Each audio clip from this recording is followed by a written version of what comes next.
vamos a comenzar con la segunda parte de este estudio maravilloso que estamos escudriñando en las escrituras bíblicas acerca de la futura religión mundial. En el capítulo 17 del libro del Apocalipsis encontramos que el apóstol Juan es llevado por uno de los ángeles de Dios. Y el capítulo 17 dice, vino entonces uno de los 7 ángeles que tenían las 7 copas, o sea, esta visión que le dan al apóstol Juan es antes del último juicio que Dios va a derramar sobre el mundo, que se conoce como el juicio de las 7 copas. Entonces, antes de este último juicio, Dios lleva a Juan a través de un ángel y le dice, quiero que vengas conmigo para que veas la sentencia contra la gran ramera, la que está sentada sobre muchas aguas. En otras palabras, el apóstol Juan va a recibir una visión de un juicio sobre algo o alguien que se titula o se describe como la gran ramera. Y me voy a adelantar inmediatamente para que podamos comenzar ya a entender ¿de qué se trata este estudio acerca de la futura religión mundial? Porque en el versículo 18 del mismo capítulo 17 del Apocalipsis, el Espíritu Santo nos revela quién es esta gran ramera. Y dice, y la mujer que has visto es la gran ciudad que reina sobre los reyes de la tierra. En otras palabras, Juan es llevado por un ángel para que él pueda ser testigo de un juicio sobre una gran ciudad. Y este es el misterio que tenemos que resolver a través de la Biblia, porque la Biblia misma nos revela todos los misterios. Entonces, qué maravilloso es que podamos ver que hace 2000 años la Biblia profetizó que el mundo quedaría finalmente controlado por 3 instituciones, o podríamos llamarle 3 espíritus que se encuentran detrás de estos 3 poderes, que en primer lugar es el poder político, el poder religioso y el poder económico. Son los 3 poderes que aparecen en la Biblia como los que van a tratar de confundir al mundo, de llevar al mundo a su propia destrucción. Y son los 3 poderes que a través de toda la historia han influido más que cualquier otro poder sobre los seres humanos. Y es maravilloso que podamos tener la Biblia porque no cabe duda que estamos en un mundo actualmente de una confusión impresionante. El mundo está viviendo una incertidumbre, una euforia, una histeria colectiva, un pánico colectivo que del coronavirus, qué va a pasar. En el Medio Oriente están adelantándose y progresando algunas relaciones entre Israel y algunas naciones árabes. Hay una amenaza tremenda en Europa económica de una bancarrota internacional. En América Latina también encontramos, ¿verdad?, que todavía hay países en el sur de América Latina donde no han abierto ni siquiera los hoteles por una pandemia que no ha existido y que ha sido completamente sacada de proporción. En fin, estamos en un mundo bastante peligroso. Pero tenemos la Biblia, tenemos las Sagradas Escrituras y tenemos que estar nosotros confiados completamente, sabiendo que la esperanza a la que hemos sido llamados, nadie puede movernos de este bastión, de este fundamento, que es la persona de Jesucristo. Así que es maravilloso poder venir a la Biblia hoy más que nunca y poder sacar de este maravilloso libro estas profecías que nos van a ir develando completamente las tinieblas y vamos a poder ver, vamos a poder entender, porque no somos hijos de las tinieblas, somos hijos de la luz. Así que vamos a poder ver a través de todo lo que está pasando lo que Dios nos quiere revelar. Pero antes de poder continuar y descubrir realmente qué es lo que Dios nos quiere decir con esta ciudad donde se va a concentrar todas las religiones del mundo, va a ser muy importante que vayamos a la raíz. Siempre tenemos que ir a la raíz para ver por qué el fruto está podrido. Entonces, no, las ramas simplemente, ¿verdad?, son la evidencia de algo o un problema, son síntomas de un problema más profundo. Es como las enfermedades. Tú llegas al médico y le dices, me duele aquí. Bueno, pues el médico tiene que mandarte a hacerte exámenes de orina, exámenes en el intestino, muchas veces tomografías, exámenes de diferentes tipos para poder diagnosticar realmente cuál es el problema. O sea, no se puede tratar superficialmente una enfermedad. Se tiene que ir siempre a la raíz. ¿Qué es lo que está produciendo eso que está descomponiendo el sistema humano o el sistema anatómico del ser humano? Pues así es exactamente en el mundo espiritual. Tenemos que ir siempre a la raíz y es lo que vamos a hacer a través de este estudio maravilloso para poder profundizar realmente en lo que va a suceder en el mundo en los próximos meses o en los próximos años.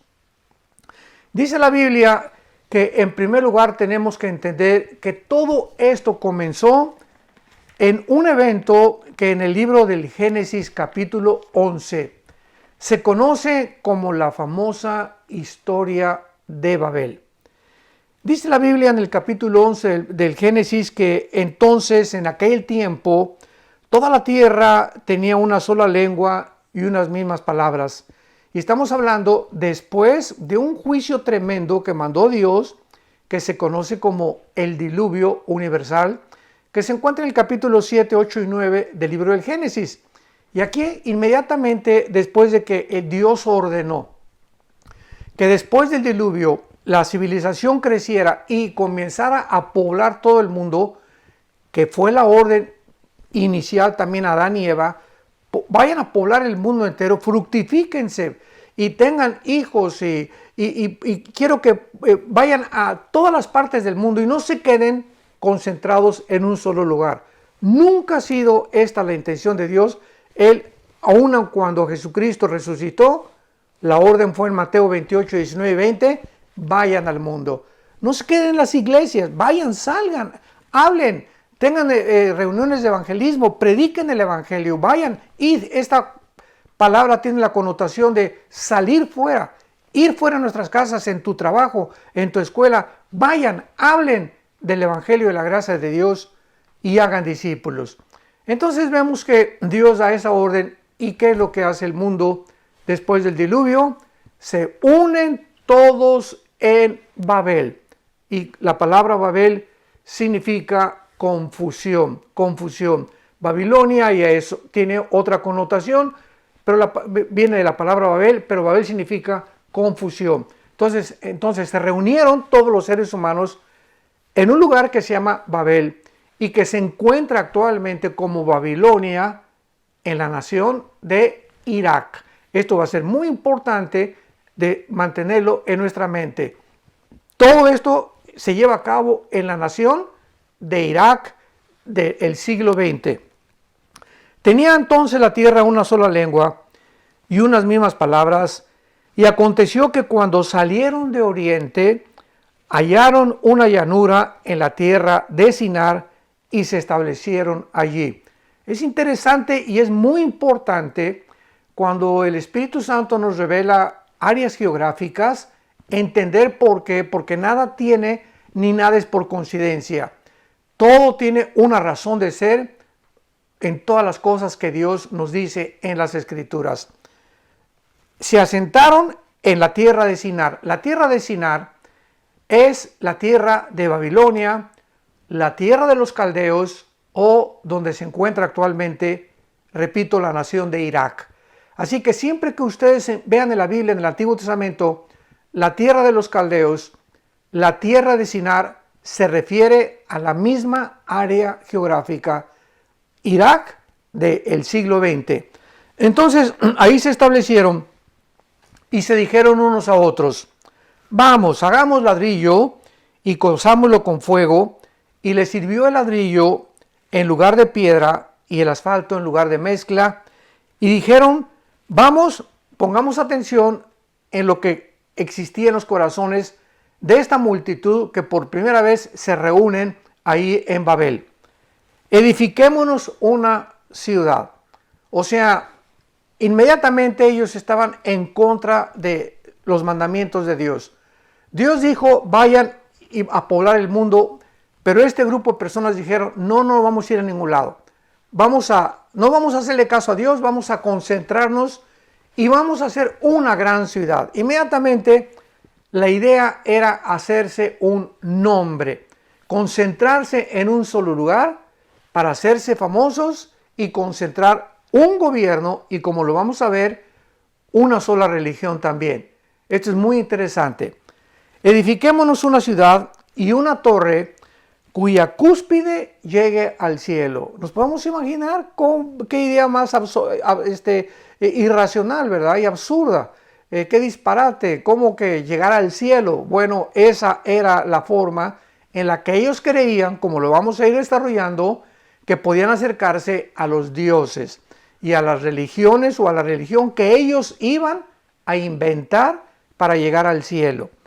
Vamos a hacer una torre, una ciudad y una torre que llegue al cielo y hagámonos un nombre por si fuéramos esparcidos por sobre la faz de la tierra.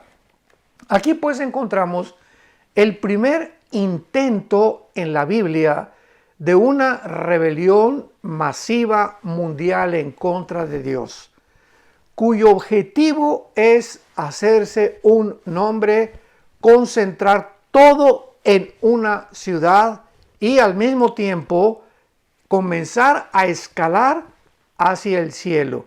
Y aquí podríamos llamar que es donde se inició la primera religión masiva.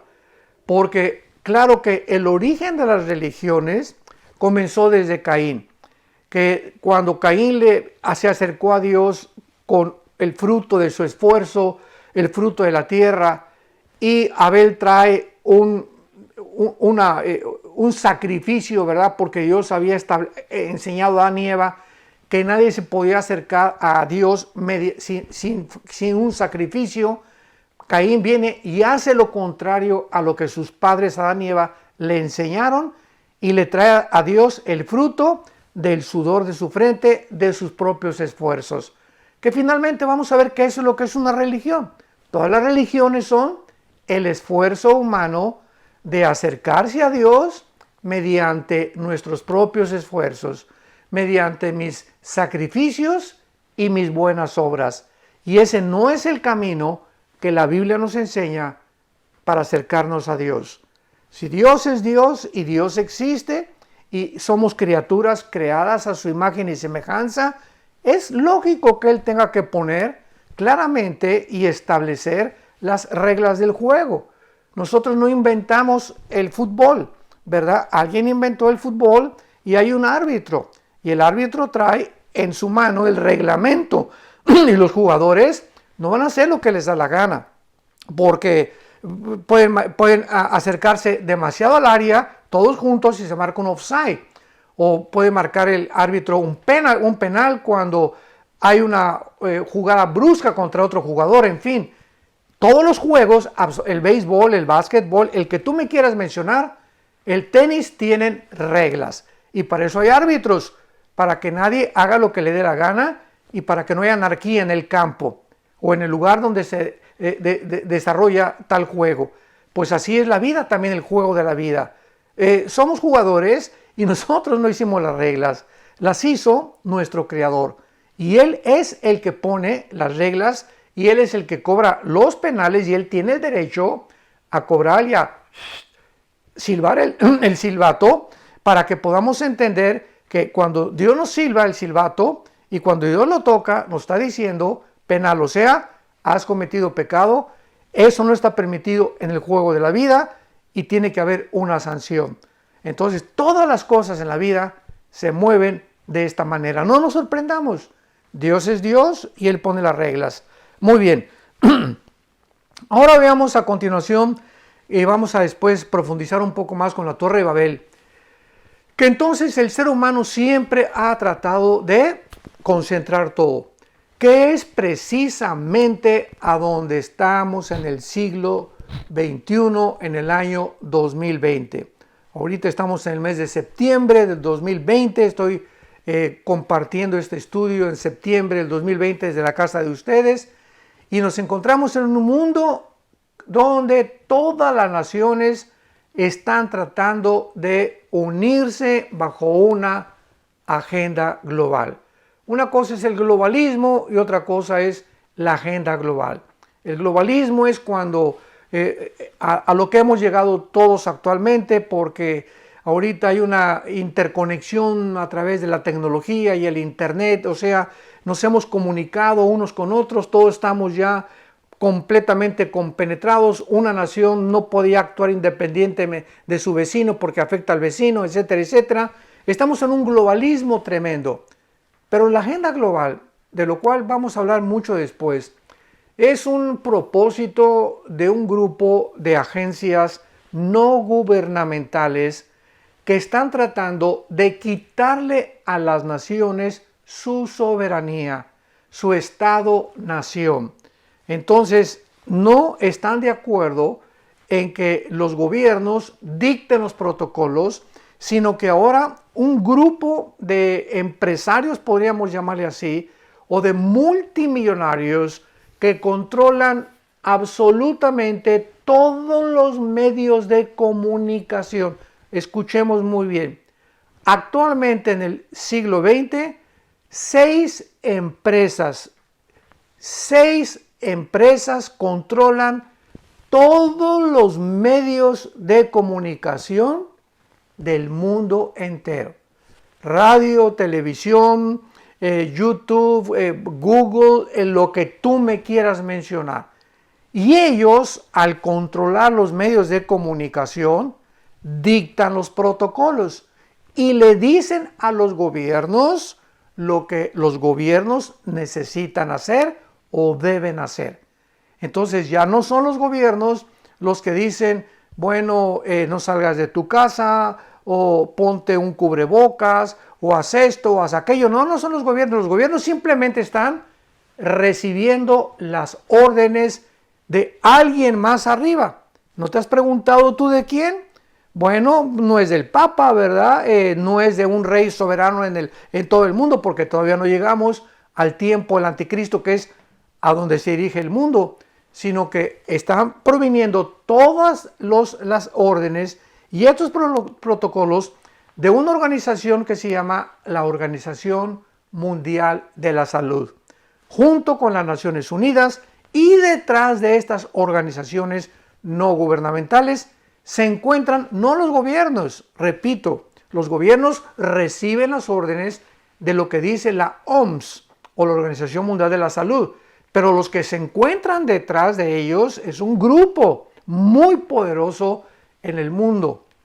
Unos lo han calificado como el Club de Bilderberg, otros los han calificado como los Illuminati, en fin, no vamos ahorita a entrar en eso, pero es muy importante que nos pongamos las pilas y que comencemos a entender que actualmente los gobiernos ya no son realmente, podríamos decir, los que gobiernan el mundo, sino que hay un grupo élite que son los que quieren quitarle a los gobiernos su soberanía y ellos imponer sus protocolos, y de alguna manera que la mayor parte del mundo no se ha dado cuenta, a través de esto se está pavimentando el camino para el surgimiento de un solo gobierno, una sola política, un solo sistema ideológico, de ideología política, y un sistema económico internacional, tal como la Biblia lo profetizó hace más de 2600 años por los profetas hebreos. Muy bien, ahora vamos a entender claramente, ya que hemos tenido esta base acerca de la Torre de Babel y el intento humano desde el principio de la humanidad de poder reunirnos, juntarnos y tener una cabeza. En aquel tiempo la Torre de Babel era un hombre llamado Nimrod, que fue el que fundó precisamente la ciudad de Babel y que es un tipo del anticristo.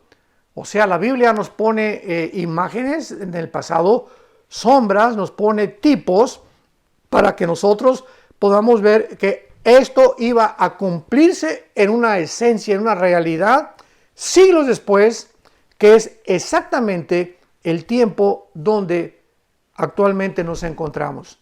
Todas aquellas cosas que se iniciaron del principio, hagan de cuenta que ha sido un ciclo todo. La Biblia dice que es como un ciclo el mundo, o la humanidad, o la historia del ser humano.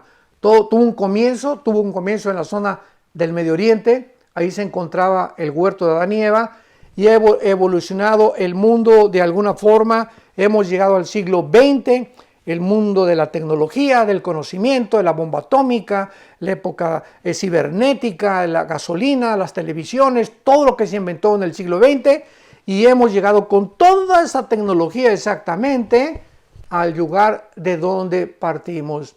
No nos ha servido absolutamente de nada, estamos a punto de autodestruirnos, estamos más confundidos que nunca, nos estamos portando más irracionalmente y de una forma absurda que no nos podríamos imaginar, y esta es la historia triste, patética de la raza humana, que hemos hecho un pobre papel como administradores de este mundo. El mundo lo hemos ensuciado, los mares, los climas, el aire. Nos encontramos, repito, confundidos en todos los aspectos, religioso, económico, político, como jamás en la historia, y seguimos creyendo que en nosotros están las soluciones. Eso es lo que se llama en la filosofía del humanismo. El humanismo no es solo humanitarismo, eso es otra cosa. Es tener empatía por la compasión de los seres humanos. El humanismo es una filosofía que establece que el ser humano es la cabeza de toda la creación. No hay Dios, no necesitamos nada de Dios, ni religión, ni nada. Nosotros somos capaces de hacer todo. Y vean ustedes esta falsa ideología a dónde nos ha llevado. A la ideología de género, el matrimonio no es un hombre y una mujer, a la aberración de la familia, en fin, hemos hecho, ¿verdad?, un mundo, un basurero completo. Dios tiene que intervenir, Dios tiene que tocar el silbato, Dios tiene que gritarnos desde el cielo, y ya lo está haciendo con todo lo que está pasando en el mundo, con estos cambios de clima tan completamente absurdos, ¿verdad?, tan extremos. Ahorita me encuentro aquí en la casa de ustedes y ayer estábamos a casi 100 grados de temperatura Fahrenheit. Ahorita bajó el termómetro a casi 50 grados, o sea, de un lado, de ayer a hoy, 50 grados bajó la temperatura aquí en la ciudad de Dallas, Texas. Entonces, ¿qué mundo estamos viviendo tan impresionante? Bueno, vayamos al capítulo 4 del Evangelio de Juan.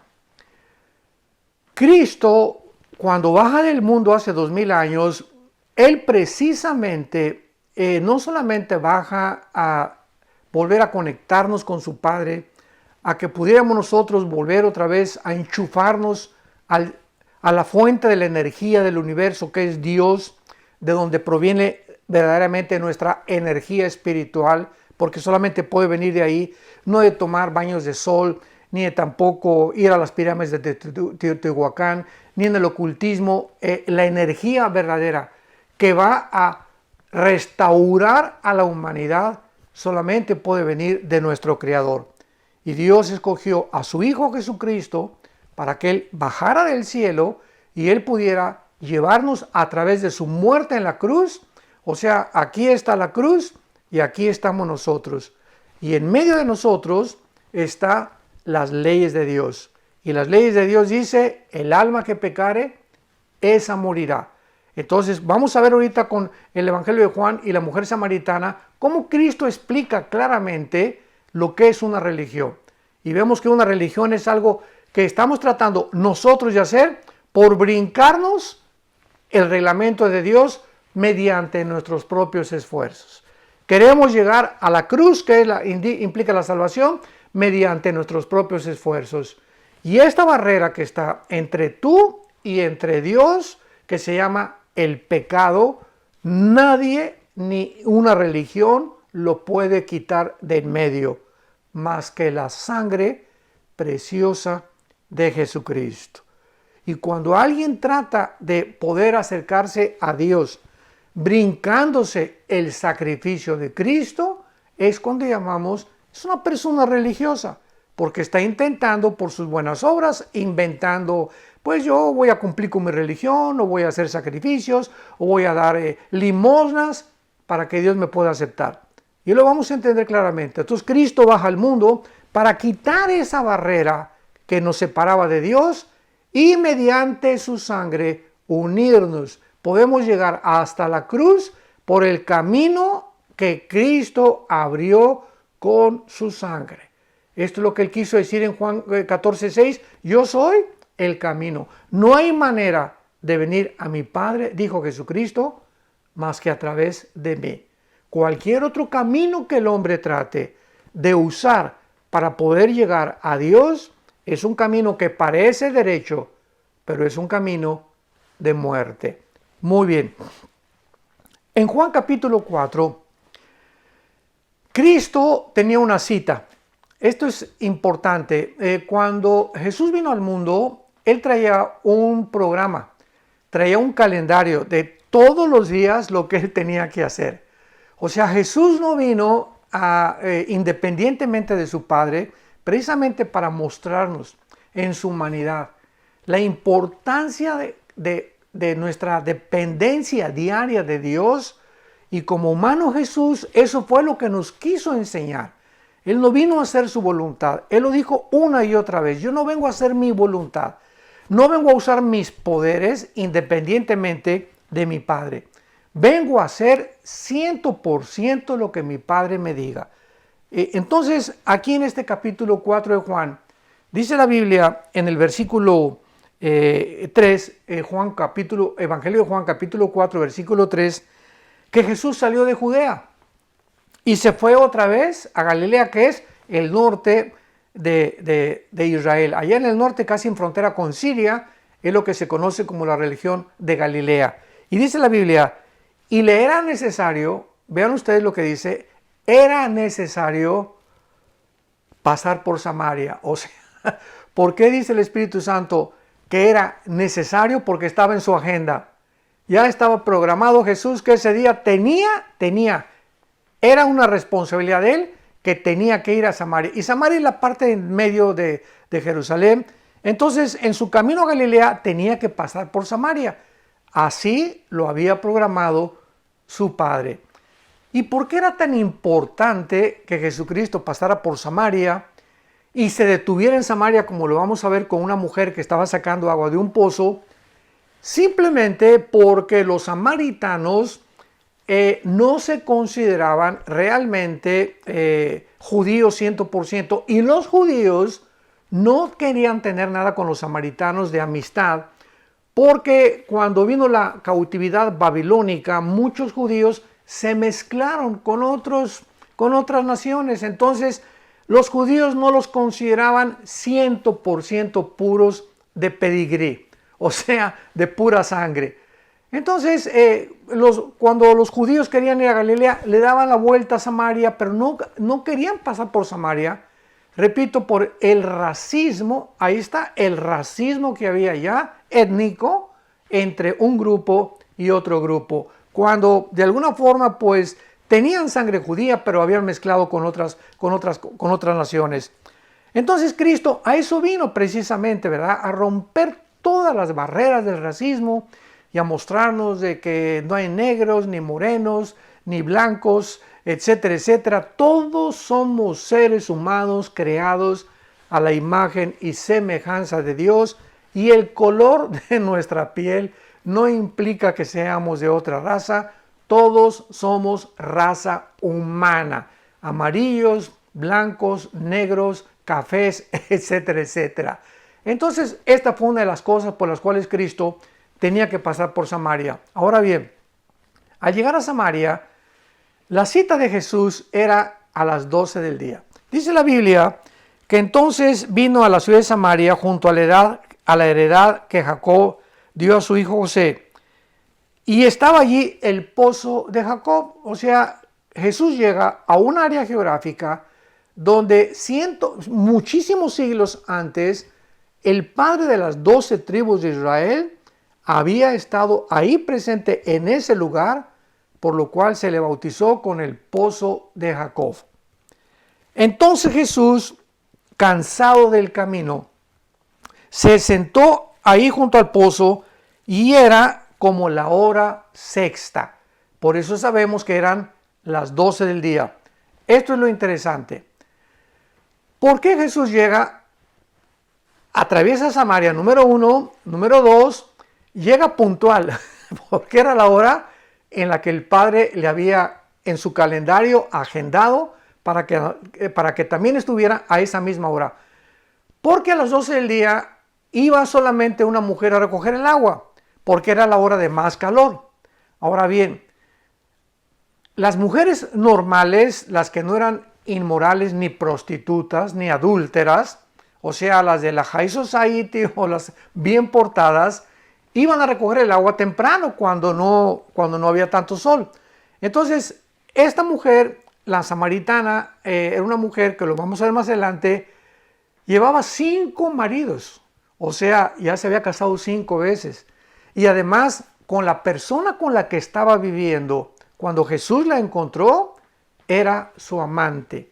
O sea, vivía en amaciato. Era una mujer completamente inmoral. Y por eso, pues las mujeres, las que se consideraban muy santitas, pues iban temprano y ella tenía que ir a las 12 para escapar del bullying y de la crítica y las amenazas que le pudieran lanzar. Y por eso Jesús tenía la cita no con las que se decían buenas. El Padre le hizo una cita con la pecadora, porque Jesús vino a salvar a los pecadores, no a los que se creen buenos ni a los que se creen religiosos. Vino a salvar a los que reconocen que hemos pecado, que somos pecadores delante de Él y que no tenemos ninguna forma de poder cambiar nuestra vida más que a través de lo que Él hizo en esa cruz. Muy bien. Entonces Jesús se acerca, llega cansado con la mujer y le pide agua de beber.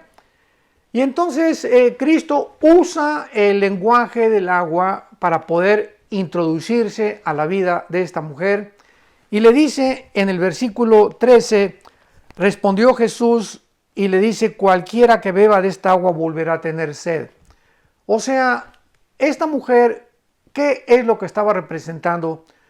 Estaba representando a millones de mujeres en el mundo y podríamos también decir hombres, seres humanos que están creyendo que van a encontrar la paz y la satisfacción en otra persona, ya sea en otro esposo o otra esposa. Me voy a divorciar porque esta esposa no me satisface, no me hace feliz. Me voy a divorciar como famosos artistas de cine que se han casado 6, 7, 8, 9 veces, como la gran actriz del siglo XX, Elizabeth Taylor, considerada la mujer más bella del siglo XX, 9 matrimonios, buscando y creyendo de una forma tonta que otro ser humano existe, que es el que me va a hacer feliz. Y esta es la gran búsqueda inútil que el ser humano ha emprendido desde toda la vida, desde toda la historia. Recuerda, no es tu esposa ni tu esposo donde tú debes buscar la felicidad. No es en tus hijos donde la debes de buscar. Tenemos satisfacciones en el matrimonio, claro. A mí mi esposa me hace muy feliz, pero el 100% de mi felicidad no puede depender de ella. ¿Qué pasa cuando se muere tu esposa, cuando se muere tu esposo, cuando se muere algún hijo, cuando se mueren tus papás? Te das cuenta, ¿verdad?, de que si estabas aferrado y era el centro total de tus sentimientos y de tus emociones, pues te vas a deshacer y vas a quererte morir junto con esa persona, o no vas a tener ya la fuerza para poder enfrentar la vida. ¿Por qué? Porque tenías toda tu concentración en un ser humano. Entonces es imposible que podamos encontrar la felicidad, ni depende de nuestra felicidad si la otra persona me hace feliz. A mí me hace feliz, escúchame muy bien, a mí me hace feliz la relación que tengo con Dios.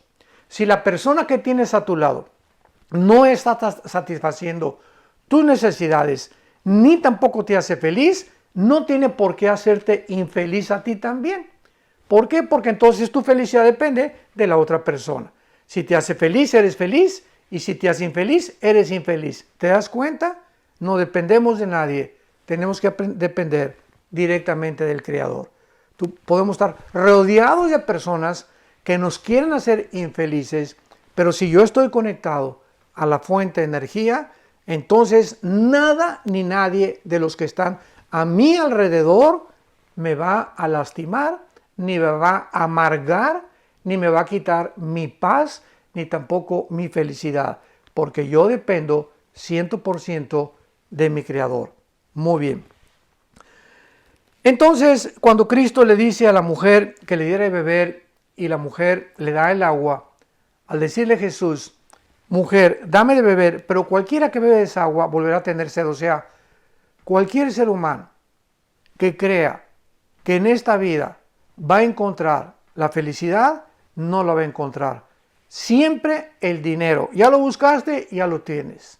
Ya tienes a 3 esposas, ya tienes a 10 amantes, ya tienes poder, ya eres político, ya eres senador, ya llegaste a ser presidente de la República, ya llegaste a ser el rey de Persia y vamos a descubrir todos los seres humanos que cuando alcancemos lo que creíamos que nos iba a hacer felices, es cuando lleguemos a la cúspide de la montaña o del progreso o del éxito, donde ahí es donde nos vamos a sentir las personas más solas y más abandonadas del mundo, aún rodeados de 1000 personas a nuestro alrededor que te pueden exaltar y aplaudir y reconocer y fulano de tal, etcétera, etcétera. Este vacío con el cual nacimos, nada ni nadie lo puede llenar más que Dios. Entonces es hasta que lleguemos a esta conclusión, a esta madurez espiritual, cuando vamos a descubrir realmente el propósito y el sentido por el cual nacimos. Cualquiera que bebe esa agua volverá a tener sed. Mas el que bebiere del agua que yo le daré, dice Jesús a la mujer samaritana, no tendrá sed jamás, sino que el agua que yo te voy a dar, dice Jesús, será como una fuente de agua que salte para vida eterna. Cuando Jesús entra a la vida de un ser humano, tu vida se convierte como una fuente. O sea, que estás continuamente sacando, ¿qué cosa? Sacando la energía, el gozo, la paz, la felicidad, que desde adentro tiene que venir hacia afuera, para que podamos bendecir a las personas de nuestro alrededor. Y total que cuando ya la mujer se da cuenta que Jesucristo, para terminar, es un profeta y que realmente es una persona diferente porque siendo judío se atreve a acercarse con ella, ya entonces le dice la mujer, le dice Cristo, llama a tu marido, lo hace de una forma satírica, llama a tu marido, versículo 16. Y entonces ella le responde, yo no tengo marido. Y Jesucristo le contesta, tienes toda la razón. Versículo 18, porque tienes 5 maridos y el que ahora tienes no es tu marido. Esto es dicho con la verdad. Y la mujer inmediatamente le dice, pues tú eres profeta, ¿verdad? Y entonces la mujer, notemos esto, ¿qué verdades tan grandes hay en la Biblia? Esta mujer, siendo una mujer rechazada, amenazada, criticada en el mundo en el cual ella se desenvolvía por su forma inmoral en la que ella vivía, pues era como una prostituta, ¿verdad?, del siglo XX, y Jesucristo, el Hijo de Dios, se acerca a ella, al mismo tiempo que ella era como era religiosa, porque ese es el centro de nuestro estudio. Vamos a entender lo que es la religión. Era una persona religiosa, o sea, vamos a encontrar en la vida personas que pueden tener 3 amantes, o a lo mejor tú que me escuchas tienes un amante, 2 amantes, pero el domingo te persinas y cuando pasa alguien te persinas y te echan agua bendita y te consideras pecador. Bueno, eso ni te consideras una persona que pues no soy tan malo como los demás, pero tengo mi religión. Eso es lo que es un religioso, una persona que cree que con cumplir con ciertos mandamientos o con ciertas reglas o con ciertas ceremonias ya tiene la absolución de Dios, pero al mismo tiempo puede robar, puede transar, puede defraudar, puede cometer adulterio, puede ser homosexual, etcétera, etcétera, porque la religión es simplemente su barniz. Entonces la mujer le dice a Jesucristo, nuestros padres, Juan capítulo 4, versículo 20, le dice a Cristo, mis papás adoraron en ese monte, y ustedes los judíos dicen que debe adorarse en Jerusalén. O sea, es la misma condición y situación en la que el mundo se encuentra. ¿Cuál de todas las religiones es la verdadera? Ustedes dicen que los evangélicos, ustedes que los mormones, que los adventistas, que el islam, que los musulmanes, que el hinduismo, todo el mundo tiene su religión. Y como dicen muchos, todas las religiones llevan a Dios. ¿Cuánta ignorancia? Porque es ignorar la Biblia. Entonces, esta mujer tenía el problema que tiene existencial del ser humano, casi 5.500 años, ¿verdad? Ha tenido este transcurso, este desarrollo del ser humano, buscando en las religiones llenar el vacío con el cual nacimos.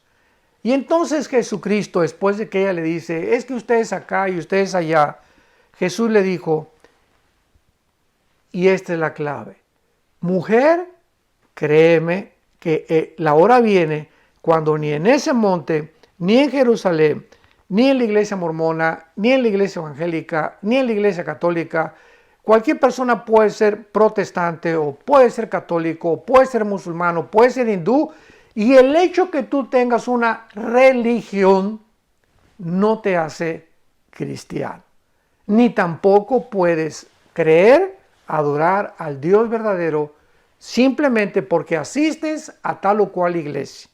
Entonces, ¿cuál es la respuesta que Jesucristo al bajar del mundo nos trajo? Yo no vengo a fundar ninguna nueva religión. El cristianismo no es una nueva religión. El cristianismo es una relación personal, orgánica, viva con alguien que volvió a vivir después de estar muerto en una cruz y resucitar a los 3 días. Esto es lo que es el cristianismo. Cristo no vino a traer otra religión de las miles de religiones que hay. Él nos vino a reconectarnos, a darnos el secreto de cuál es realmente nuestra condición y en la que nosotros comprendamos que no son las religiones las que salvan, ni tampoco todas las religiones llevan a Dios. Porque, escúchame bien, para terminar, si las religiones fueran la forma de acercarnos a Dios, una pregunta muy importante que tú tienes que contestar. ¿Por qué entonces Cristo tuvo que morir en una cruz y abrir sus manos? Si las religiones pudieran salvarnos, ¿por qué el Hijo de Dios tuvo que morir de una forma despiadada, cruel, sanguinaria, de manos de pecadores en una cruz? Dios hubiera dicho, mijitos, pórtense bien todos. Pues mira, tú sigues esta religión, tú sigues aquella religión. Sin embargo, la Biblia dice, sin derramamiento de sangre no hay perdón de pecados. Entonces, no es a través de las religiones el camino a Dios, es a través del camino que Jesucristo nos abrió mediante su sangre para esa muerte que Él tuvo en la cruz nos pudiera acercar a Dios. ¿Qué es lo que tenemos que hacer? Creerle a Jesús. Fue lo que Jesús le dijo a la mujer samaritana, mujer, créeme a mí. Entonces, esta es la respuesta. ¿A quién le voy a creer? A nadie. No le creas a nadie. Créele a Jesús. Él es el que trae del cielo. Él es el que murió, resucitó, fue enterrado y volvió a vivir a los 3 días. A Él es a quien debemos de creerle. Y Él es el que nos dice, vengan a mí todos ustedes, los que están trabajados y cargados, que yo los haré descansar. Y ríos de agua viva saltarán dentro de tu ser. Conocerás la verdad y la verdad te hará libre. Ven a Jesús ahora que puedes, entrégale tu vida, arrepiéntete de tus pecados y cree lo que Él hizo en esa cruz, en nuestro lugar, hace 2000 años. Que Dios te bendiga y yo te garantizo, conforme a la Biblia, que tendrás una paz que sobrepasa todo entendimiento y conocerás la verdad, repito, y la verdad te hará libre. Que Dios te bendiga. Vida Nueva para el Mundo se sostiene y propaga el mensaje de salvación de Jesucristo gracias a Dios y a tus donativos. Llevemos juntos el Evangelio de Jesucristo al mundo entero. Realizamos eventos, seminarios, congresos y diferentes programas para dar a conocer el mensaje de salvación y el poder de nuestro Señor, transformando y edificando vidas de mujeres, hombres, niños alrededor del mundo. ¿Qué pasa cuando decides hacer tu donativo? Aunque no puedas llevar la palabra personalmente a todo el mundo, de esta forma lo estás haciendo. Con tus donativos o aportaciones, estás sembrando y formando parte de lo que Dios está haciendo en su obra. Estás ayudando a traer luz a la oscuridad, paz al conflicto y esperanza a los que no tienen ninguna. Dona desde México.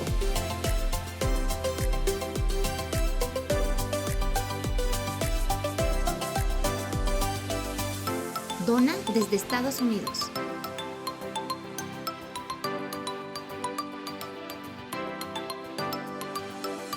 Para el resto de donaciones de otras partes del mundo, www.vidanuevaparaelmundo.org.mx/dona. Estamos cumpliendo la gran comisión. Por tanto, vayan y hagan discípulos a todas las naciones, bautizándolos en el nombre del Padre, del Hijo y del Espíritu Santo, enseñándoles que guarden todas las cosas que les he mandado. Y he aquí que yo estoy con ustedes todos los días hasta el fin del mundo.